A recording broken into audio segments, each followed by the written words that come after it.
This is Inside the Locker Room, where football isn't just a game, it's a war zone. Every take, unfiltered. Every prediction, ruthless. From Sunday battles to primetime legends. We break down the matchups, the mind games, and the moments that define champions. Fantasy, film, trash talk, all inside the locker room. So if you came for smoke, you're in the fire now. What is up inside the locker room? We are back with another episode 19, and in an already jam-packed week.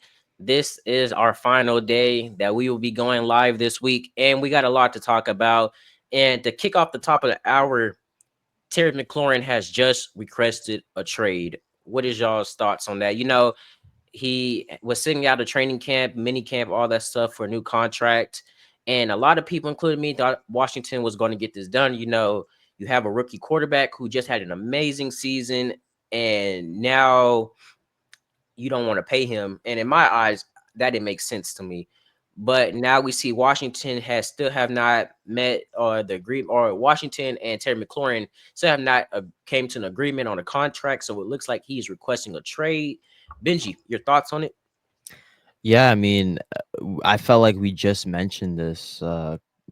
If it was just last week, even, saying that the Commanders would be kind of dumb not paying Terry McLaurin here, considering how long he's been on this Washington team. But it's interesting to see where he's going to land also, because, it's not really a holdout situation. It's, trade me. So, I think he's going to be seeking close to, north of $30 million per year, and definitely deserving of that. But, some teams, might not be able to pay that luxury, even needing a wide receiver 2, or I think he's good enough to be a wide receiver 1 on some teams even. So we'll see how things go. But Michael, what do you think about this whole Scary Terry situation?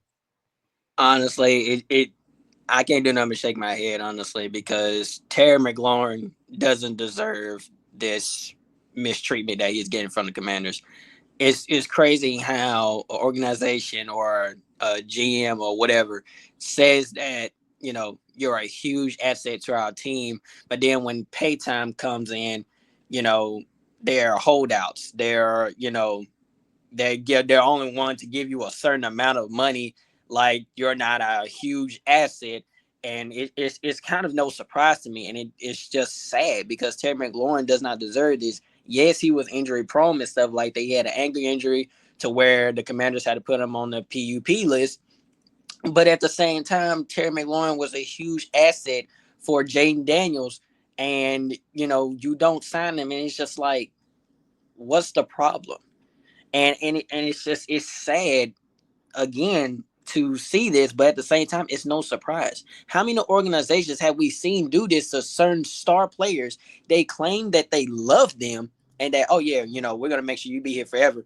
Then when that time comes, they either get hurt or they get put on the injury reserve list or the PUP list, and it's just like, you're just a waste of time.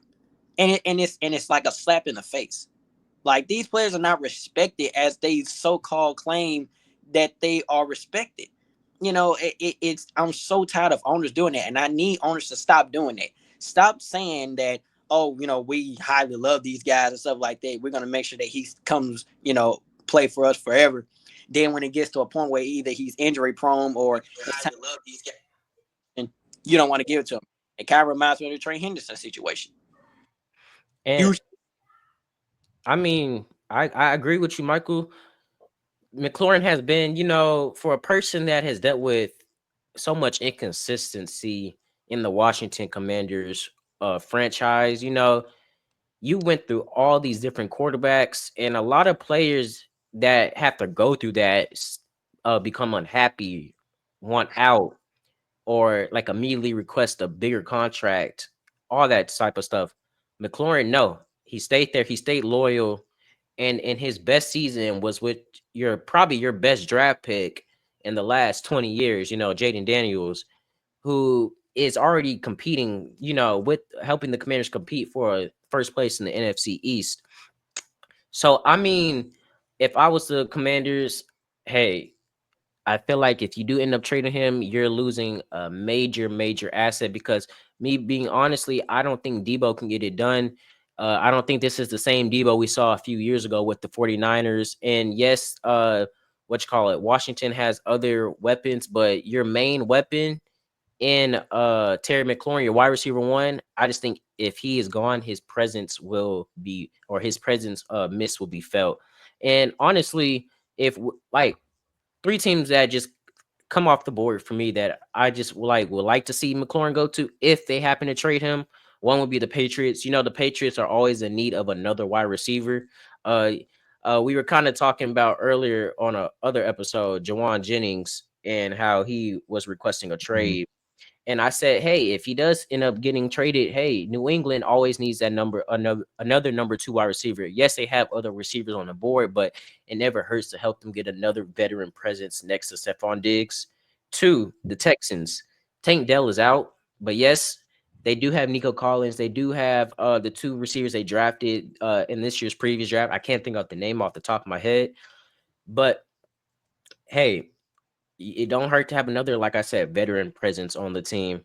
And then the last one will probably be the Packers. Yes, they did just draft Matthew Golden, but hey, you have a player like Terry McLaurin on the opposite side, alongside already what you call it, Jaden Reed and all those other receivers that you already have on the roster. Hey, that makes the Packers more of a team to compete in the North. But Benji, you're Uh, I low-key disagree with the Packers statement. I think Savon Williams is also going to be a great receiver for them in the future that they drafted this past draft. But some other teams that kind of light the light bulb for me with the scary Terry situations are teams like maybe the Las Vegas Raiders. That'd be a great addition for quarterback Geno Smith. And as much as I would love to, reunite the New York Buckeyes, I still think it's kind of possible. But I think $33 million a year potentially for Terry McLaurin would be a little bit too steep for the New York Jets here. But I'll throw another kind of sleeper team in this too. I won't say the Patriots as far as the AFC East goes. To be different here, I'll say maybe the Bills possibly. The Bills wide receiver room could use some help as well. Mari Cooper didn't really work out for them last season, so maybe they try to get another receiver in there to help out Josh Allen. Yeah, Michael. I agree with what you said, Benji, and I also agree with some of the stuff you said, Deuce. Now, the three teams that I have, and I wrote this down. It might bring a question mark to some, but if you really think about it, it kind of makes sense. Now, I had the Buffalo Bills as well. I think the Bills have a need for a high end receiver to pair with Josh Allen, and McLaurin fits that profile. Um, Houston Texans, the Texans are looking for a strong receiver to complement Nico Collins, and could use McLaurin to help CJ Stroud further development. And it's one more team that I'm gonna add here, and it's kind of like a sleeper to me. But I'm gonna say, and Biz, you might like this, but I'm gonna go with the New York Jets. And the reason why I say is because, like the Raiders, the Jets aren't necessarily built to contend in 2025 as much as a successfully transition to a new culture and a brand new atmosphere. They have money to spare. However, with close to 30 million in remaining cap space, plus a relatively dire need for pass catching weapons, opposite side of Garrett Wilson, who's locked in with a deal of his own, right? A huge deal. Mm. But as a bonus, new quarterback Justin Fields shares an Ohio State background with McLaurin. Okay. And the Jets passing game coordinator, Scott Turner, was previously McLaurin's play caller in Washington. So there's a connection there for the Jets. And I think McLaurin could actually be a good wide receiver too. With Garrett, maybe wide receiver one, wide receiver two, Benji, however you want to put it. But just think about it. Garrett Wilson and Terry McLaurin with Justin Fields. New York Buckeyes and Jeremy Ruckert. Exactly. The vision is actually not a bad idea. It's really not. I can see McLaurin possibly even being a Jet compared to the Bills. No, yeah, I agree. It would definitely be a great addition. I'd be definitely stoked for that. I know all Jets fans would be. I mean, hey, I think all of us had, valid teams, valid reason why. But, hopefully, I just hope that, Washington can get this done. As much as I hate to like say it, Washington, Terry McLaurin deserves a contract, and Washington deserves to keep building what they already have, And our common pitch grid, he said McLaurin to the Chiefs is also a possibility.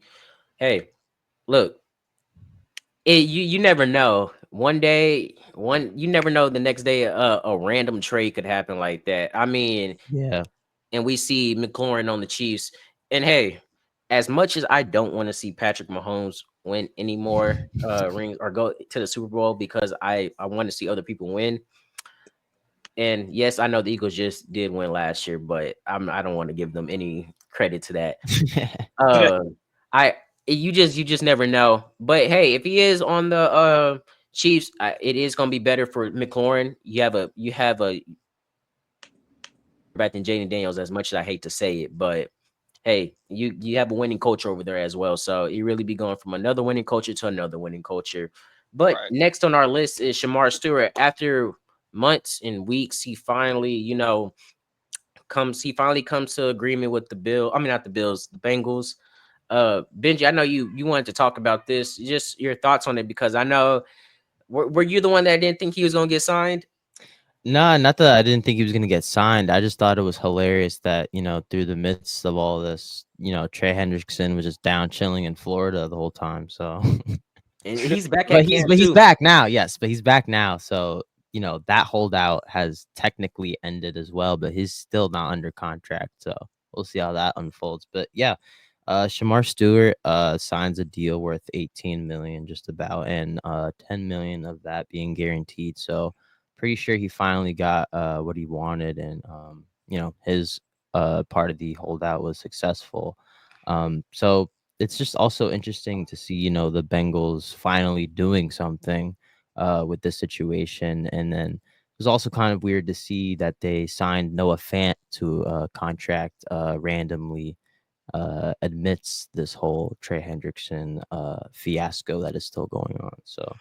hopefully something happens soon with Hendrickson, but super glad that Shamar Stewart finally got signed. I Michael, what mean, you got?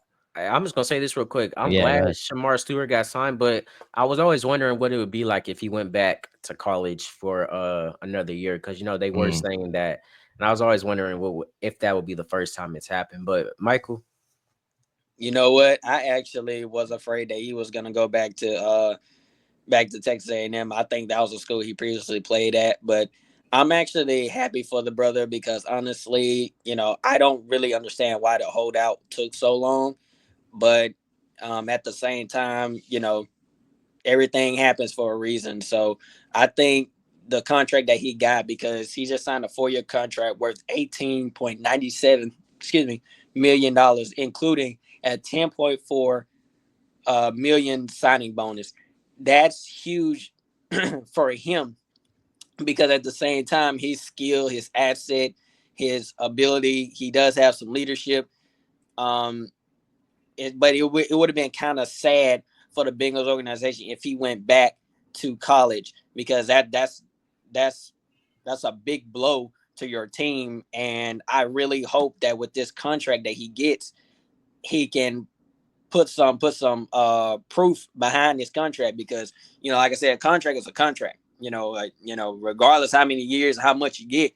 But ain't no team finna sign a player to no $1 million contract and you ain't putting in no work. So hopefully Stewart can bring in some work and put some effort in behind his contract. I'm glad the brother got signed, but at the same time, you know, if I were you, I'll look at this, not look at it as disrespect, but what you could look at it as is be like, okay, I got signed, so now my expectations are live now, because now I need to get to work and put in the work so I can back up this contract, because after 4 years is up, whether they resign you or not, that's up to you. So I feel like the 4 years is a good length of a contract for him. Yeah, and I mean, my mind just went blank real quick. But anyways, like the Bengals defense was already tremendously bad last year. You paid most of your money went to your top three, your trio, Burrow, Higgins, and Chase. So they already left the defense kind of like left in left out because they barely had any money to sign any like big name prospects to go on that defense, hence why they really can't sign Trey Hendrickson right now. But they finally got Shamar Stewart, and hopefully in the meantime till they get Trey signed, he can bring that presence on the what you call it, on the field. I've already seen some clips of Hendrickson coaching up Shamar Stewart on the sideline, so that's good to see the veteran rookie chemistry starting to build. But speaking of training camp, just training camp has been going on around the league. I know Benji, you were at Jets camp for the today and a few days ago, right? Yeah, correct. Yeah. Yeah. So, and then training camp just been going on around the league. I'm gonna just start real quick. Cowboys. I've seen some negatives, but I've seen more positives. A lot have come from newly signed acquisitions. George Pickens. I can't think of the dude from the Bills, Elam. I've heard tremendous stories of how they've been standing out in 7-on-7s and 11-on-11s. And George Pickens, he is really starting to look like that star, that wide receiver too that Dallas needed. For a few years, we got Brandon Cooks to kind of mold into that wide receiver too after Amari Cooper left, and he kind of didn't play out how we wanted. Injury bugs kind of happened, and it was kind of sad that he didn't eclipse over 1,000 yards like he did with the other previous teams. But getting George Pickens now, we have two, I think, wide receiver ones, 1A and 1B, because George Pickens is very much capable of being a wide receiver one. I think he can eclipse over 1,000 yards this year if Dak stays healthy. I think people seem to forget that when Dak is fully healthy, he was in the MVP race. I'm just gonna throw that out there. But I think if Dak can stay healthy, there should be no reason why George Pickens doesn't succeed. Also, rookie Jadon Blue. We heard reports that he was borderline lazy. Hey, Hmm.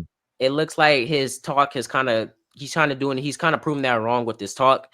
He's looked tremendous in the backfield. You can line him up at the slot. You can throw quick passes to him in the backfield. He's also quick in finding the A and B gaps.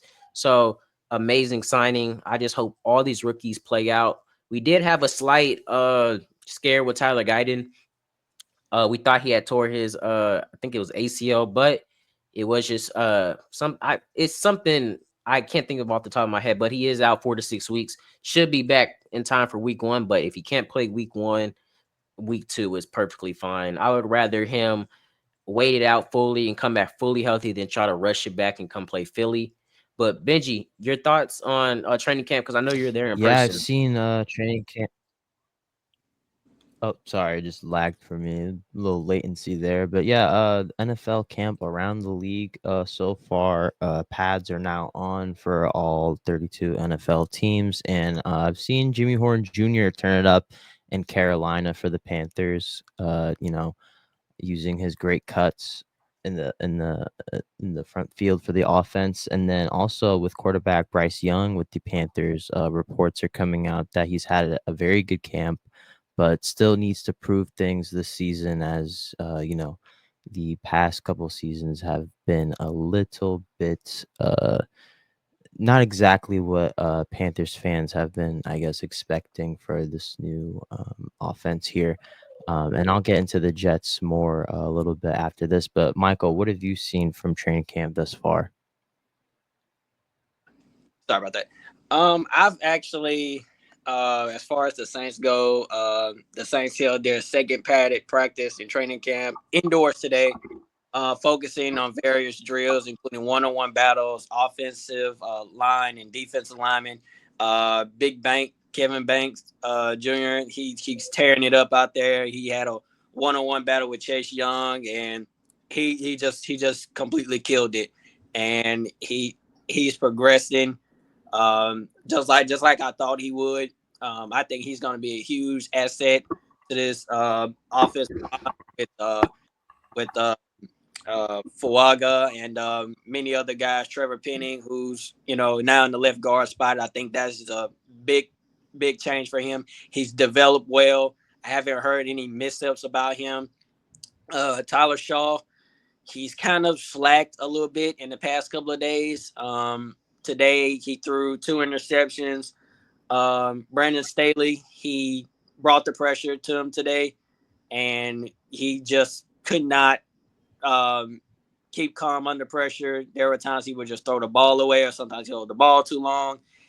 He's a rookie, so it's no surprise to me. Um, my guy Spencer Rattler killed it today. He's developing more and more as the season goes along. Only the preseason is going to tell with these guys. Jake Hayner, I think he had the only touchdown pass in the 2-minute drills, despite the other quarterbacks. We did release a quarterback, Hunter Deckers. He was a Iowa State undrafted free agent. We let him go, and we brought in a kicker by the name of Kai Korager or something like that. And as far as the tight end situation, J1 Johnson was limited today, while Welch and Ridgeway were out. Kicker, my guy Blake Group, continued his strong performance, making all 5 of his kicks. So the progression is there within the organization. There are some high expectations coming up this season for us, and I think we're actually going to be a lot better than what the NFL Word thinks we are, because a lot of people have been saying today's practice was the best they've ever seen. So I honestly would say don't sleep on the New Orleans Saints, is all I'm going to say about that. And I like how you mentioned Tyler Show. To this day, I still think they should have took Shador second round when they had the chance. Because I've been watching clips of him at Brown's training camp, and he's looked very impressive. He's been playing. I've seen some clips of him with the first team defense. He went 2 for 3. The first pass that he did it was incomplete, but you could also give some of that blame to the wide receiver during that play. But Shador has looked very incredible. So times like that just make me wish, I kind of wish that Shador was in black and gold, because I think if he was in New Orleans, he would have the best chance. He wouldn't. I wouldn't say all the necessary best tools around him, but he would have better opportunity with the tools around him to succeed than he has in Cleveland right now. Because what I think Cleveland is doing, they're kind of doing him dirty by having him Yeah. that low in the depth chart. But they have said that somebody is likely to get traded before the season starts. I'm hoping it's not Shador, but if it is Shador, they better trade him to a team that situation. So And then did you just want to? oh, sorry, go ahead, bro. No, you can go real quick. No, I was just gonna say, and then plus, when you have an offensive mind like Cullen Moore and his offensive fanatics and stuff like that, that would have been a big change, a big help for Shador, because you know, like I said, Shador he fits with any offensive scheme, and to this day, I really still don't understand how Shador does not fit the scheme that we have. But at the end of the day, it's just like, I think, with Cullen Moore and Shador Sanders in the Big Easy, in the state of Louisiana, in the city of New Orleans, and back in the Caesars Dome, aka the 12th man, as I like to call it. I think that would have been big for our organization. But like I said, I can't control what our front office does. I can't control what Mickey Loomis, our GM, does. They have their thoughts and how they do things. So I honestly agree with you, Deuce.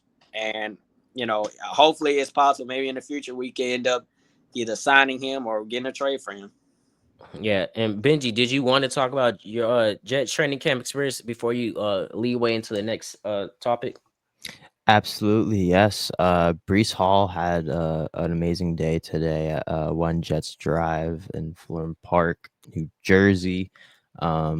little shaky, not shaky day, but I did see, Justin Fields, not be completely sharp on some of his throws, but that's okay. I rather him, work for it and progress as this off season and season comes to us very soonly.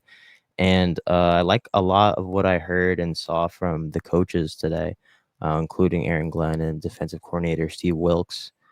Coaches really emphasized today, no walking in between drills or, transitions into other sections that they were going through.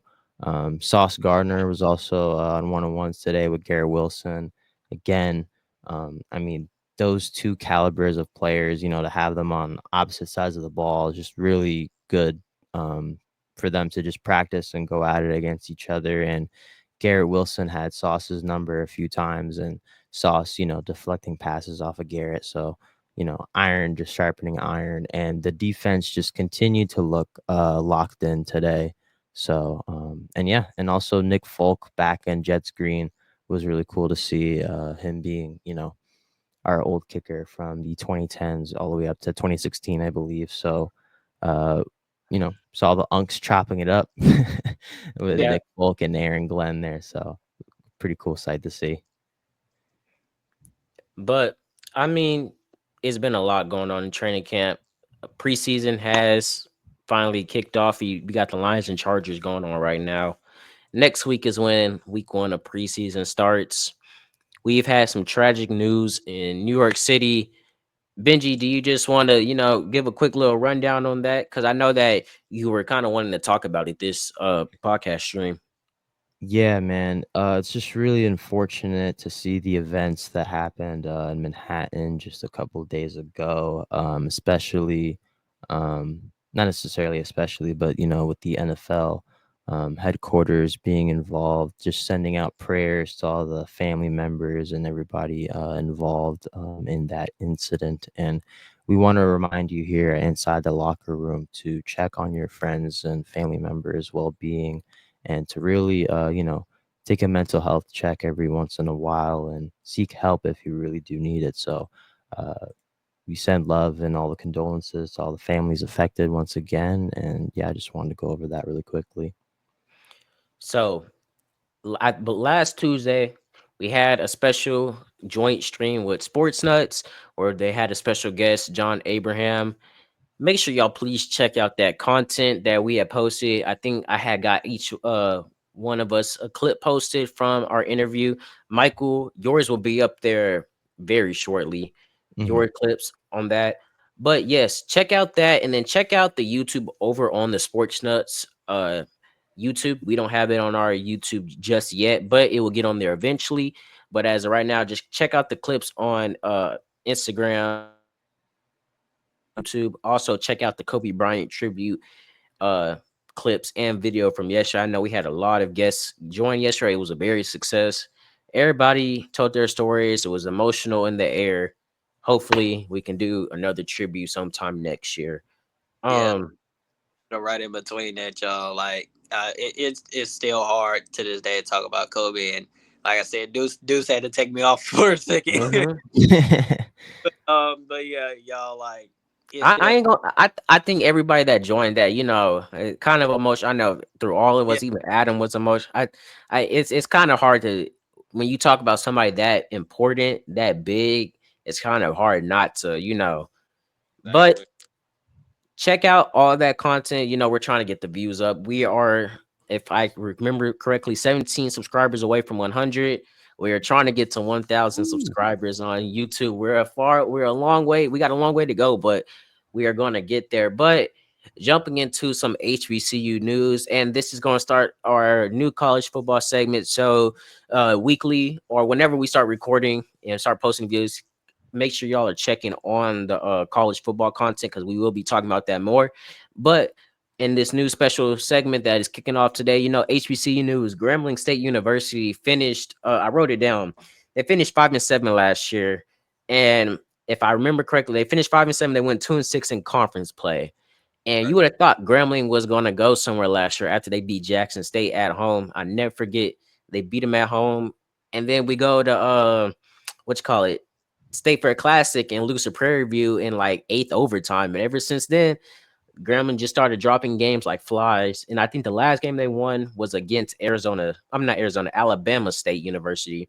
But Michael, I know you're into, Grambling, the Louisiana, you're into the Louisiana sports the most. Just what does Grambling need to do, this season to get back on track? Because last season they had a very disappointing year. And for a team with that legacy, like with the G, they got to meet those standards. And they're because Grambling has a winning tradition, and nobody likes to see Grambling 4-7 and 5 and them losing records. But just your opinion on it.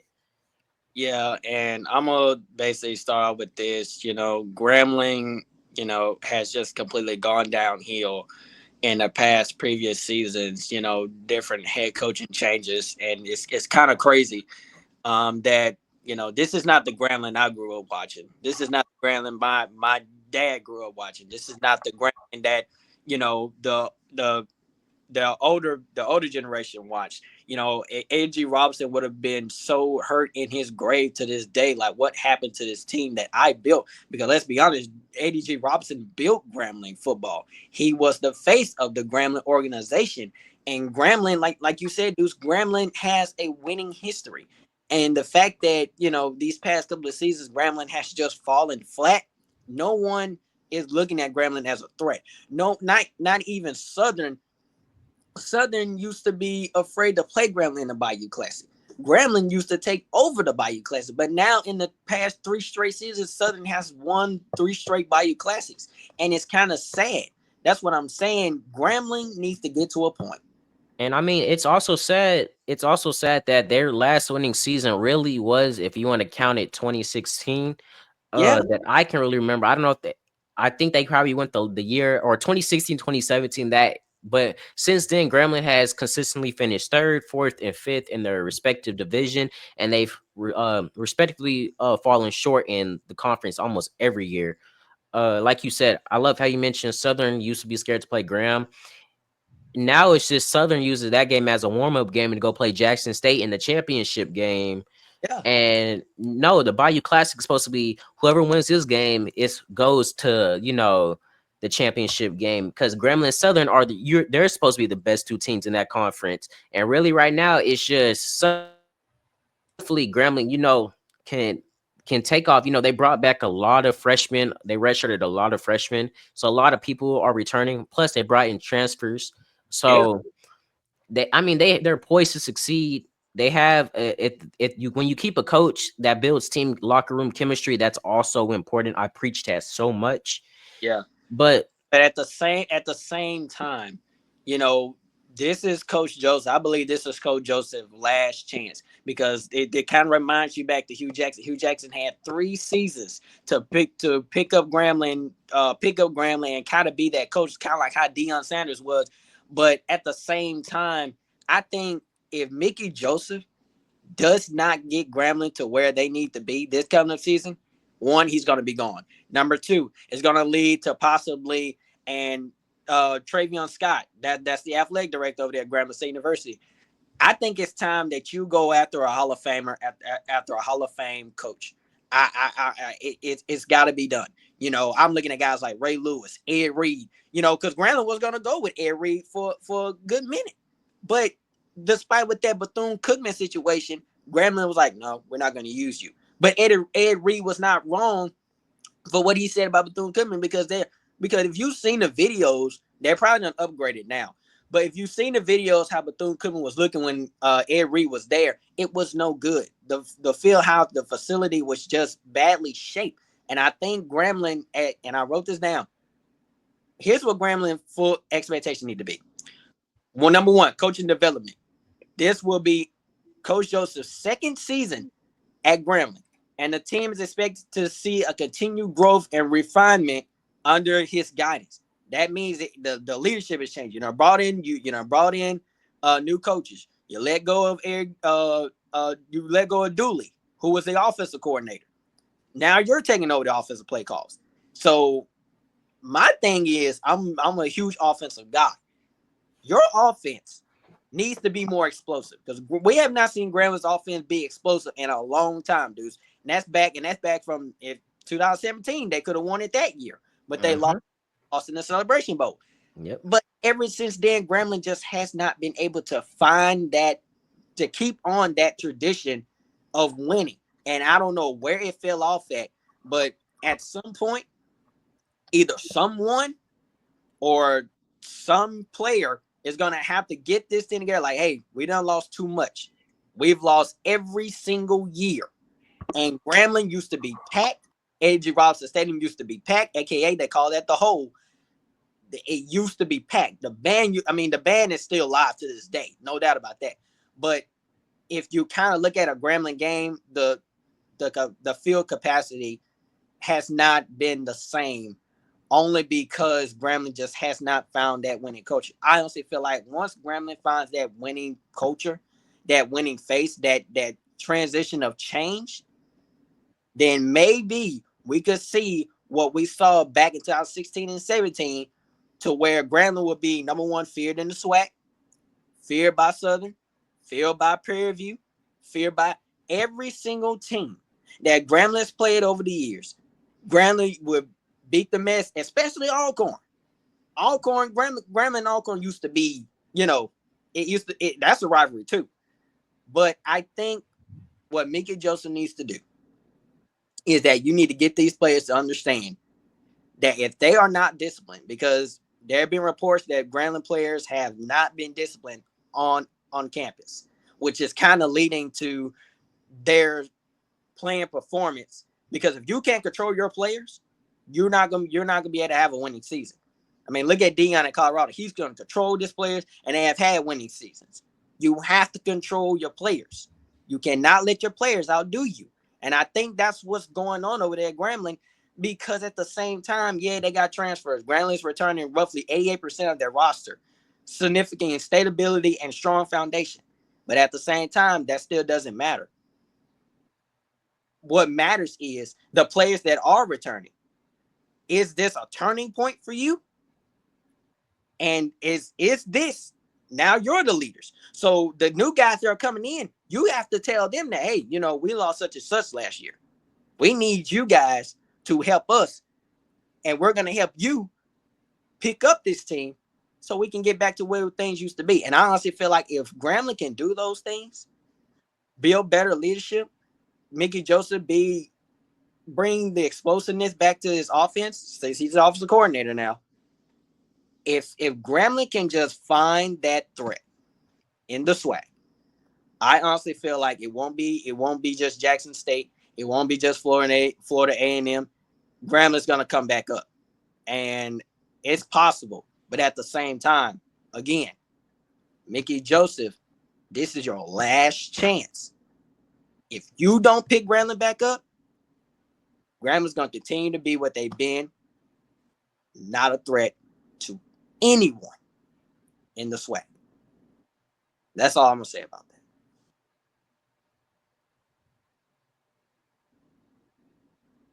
I don't know if we hear you, Deuce.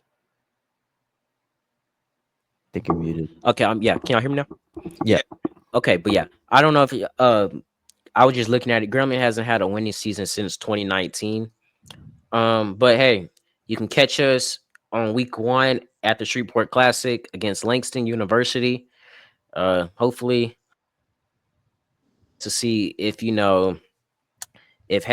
this can be for real. But I really think when it really matters is when we play conference play. Like I said before, they came into the Cotton Bowl State Fair Classic, played Prairie View, lost in overtime. Um, and just went. I think that really did hurt their confidence and went down from there. But what Michael said, I agree with everything. Mickey Joseph, this is really your last year, honestly. And I hate to say this as a Grambling student, but this could be your last year if you don't get it right. Because, like I said, Grambling has a winning tradition. They have not been relevant in the SWAC really in a lot of people's eyes since 2019. And even then, 2019, that was their last good season, but they still lost to Southern.